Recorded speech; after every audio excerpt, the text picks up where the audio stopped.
ሰላም ጤና ይስጥልን። ሰበር መረጃ። የኢራን እስላማዊ አብዮታዊ ዘብ IRGC በባለስቲክ ሚሳኤል ጥቃት የአሜሪካ F-35 ተዋጊ ጄቶችን ሙሉ በሙሉ ማውደሙን አውጇል። በሌላ በኩል ዎል ስትሪት ጆርናል ይፋ ያደረገው አነጋጋሪ ዘገባ የሴንትኮም አዛዥ ለፕሬዝዳንት ዶናልድ ትራምፕ በኢራን ላይ ከ10 እስከ 14 ቀናት የሚቆይ አዲስ ትልቅ የአየር ላይ የቦምብ ድብደባ እንዲካሄድ ሀሳብ ማቅረባቸው ተሰምቷል።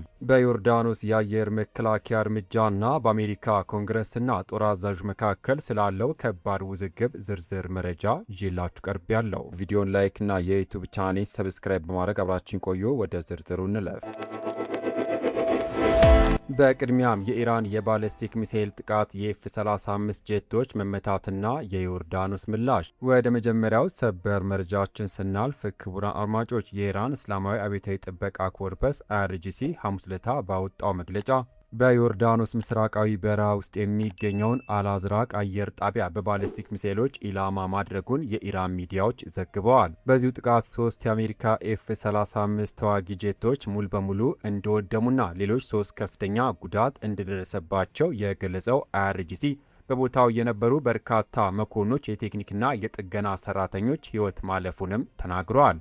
በመግለጫው ላይ የኢራን አየር ኃይል በአየር ጣቢያው ላይ በርካታ የባለስቲክ ሚሳኤሎችን በማሰማራት የማሰማሪያ መወጣጫውና የጥገና ሃንጋሩን መምታቱን አብራርተዋል። ሜር የዜና ወኪል እንደዘገበው IRGC ይህን አጸፋዊ እርምጃ የወሰደው አሜሪካ በደቡብ ኢራን ቀሼም ደሴት ላይ በሚገኙ 2 የመኖሪያ ቤቶች ላይ ላደረሰችው ጥቃት ምላሽ ለመስጠት እንደሆነ አስታውቋል። ውጥረቱ በየቀኑ እየጨመረ ነው እንደሚባለው ሐሙስ ዕለት የዮርዳኖስ ጦር ከኢራን ወደ መንግስት የተወረወሩ 5 ሚሳኤሎችን መቶ መጣሉና ማክሸፉን አስታውቋል። ይህም ለአራተኛ ተከታታይ ቀናት የተመዘገበ ክስተት ነው። ረቡዕ ዕለት ዮርዳኖስ ማክሰኞ 1 ድሮንና ሰኞ ዕለት 2 ድሮኖችን ካቋረጠች በኋላ 5 ሚሳኤሎች መውደቁን ገልጻ ነበር። ይህ ክስተት የተሰማው የአሜሪካ ማዕከላዊ እዝ ሴንትኮም ከአንድ ቀን በፊት በመካከለኛው ምስራቅ በሚገኙ የአሜሪካ ጦር ኃይሎች ላይ የተሰነዘረውን የኢራን ጥቃት ሙከራ ተከትሎ በቴህራን ላይ አዲስ ወታደራዊ እርምጃ መውሰዱን ካወጀ በኋላ ነው።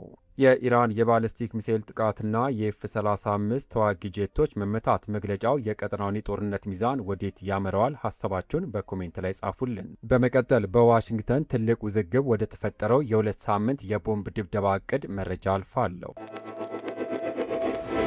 የሴንትኮም የ14 ቀን የቦምብ ድብደባ ሀሳብና የትራምፕ ውሳኔ። በመጨረሻም የአሜሪካው ፕሬዝዳንት ዶናልድ ትራምፕ 4 የአሜሪካ ወታደራዊ አባላትን ሕይወት ያጠፋ ጥቃቶችን ተከትሎ በኢራን ላይ ከ10 እስከ 14 ቀናት የሚቆይ ኃይለኛ የአየር ላይ የቦምብ ድብደባ ለማድረግ የቀረበውን ወታደራዊ ሀሳብ እየገመገሙ መሆኑን ዎል ስትሪት ጆርናል ዘግቧል። አንድ ከፍተኛ የአስተዳደር ባለስልጣን ስለ ውይይቱ ሲናገሩ ትራምፕ በከፍተኛ ሁኔታ ላይ ነው ያሉም ሲሆን ቢሆንም የአሜሪካው ፕሬዝዳንት ምላሽ የሚያስከትለውን ጥልቀት ማሰላሰላቸውን ቀጥለዋል። የአሜሪካ ወታደራዊ ማዕከላዊ ሴንትኮም ኃላፊ አድሚራል ብራድ ኩፐር የቀረበው እቅድ የቴህራን የሚሳኤልና የድሮን አቅም ሙሉ በሙሉ ለማዳከም ያለመ ትልቅ ስትራቴጂ እንደሆነ ተናግረዋል።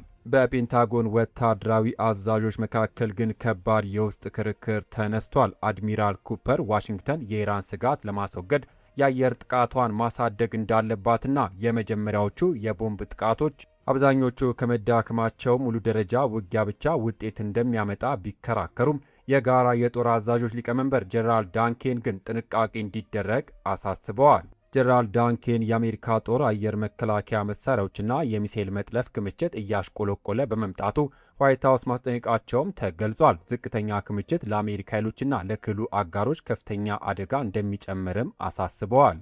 ነገር ግን የፔንታጎን ቃል አቀባይ ሲን ፓርኔል በሰጡት ማብራሪያ የመከላከያ ሚኒስትሩ ፔቴግስት አድሚራል ኩፐርና ጀነራል ዳንኬን በተልዕኮ ላይ ሙሉ በሙሉ የተስማሙና አንድ የሆኑ ናቸው ሲሉ የውስጥ ክፍፍሉ መኖሩን አስተባብለዋል። ክቡራትና ክቡራን የተከበራችሁ የዩቲዩብ ቻናል ቤተሰቦች በኢራን የኤፍ-35 ጄቶች መመታት መግለጫና በሴንትኮም የ2 ሳምንት የቦምብ ድብደባ እቅድ ዙሪያ ያላችሁን አስተያየት ከስር በኮሜንት መስጫው ላይ ጻፉልን። ቪዲዮን ከወደዳችሁት ላይክ ማድረጋችሁን አትርሱ። አዳዲስ እና እውነተኛ ሰበር መረጃዎች በፍጥነት እንዲደርሷችሁ ቻናሉን ሰብስክራይብ በማድረግ የደውል ምልክቷን ይጫኑ። ከሰዓታት በኋላ በሚሰሙ በአዳዲስ ሰበር መረጃ እስከምንገናኝ ሰላም ለሀገራችን፣ ሰላም ለመላው ዓለም ይሁን። በያለንበት የዓለም ዳርቻ ቸር እንቆይ።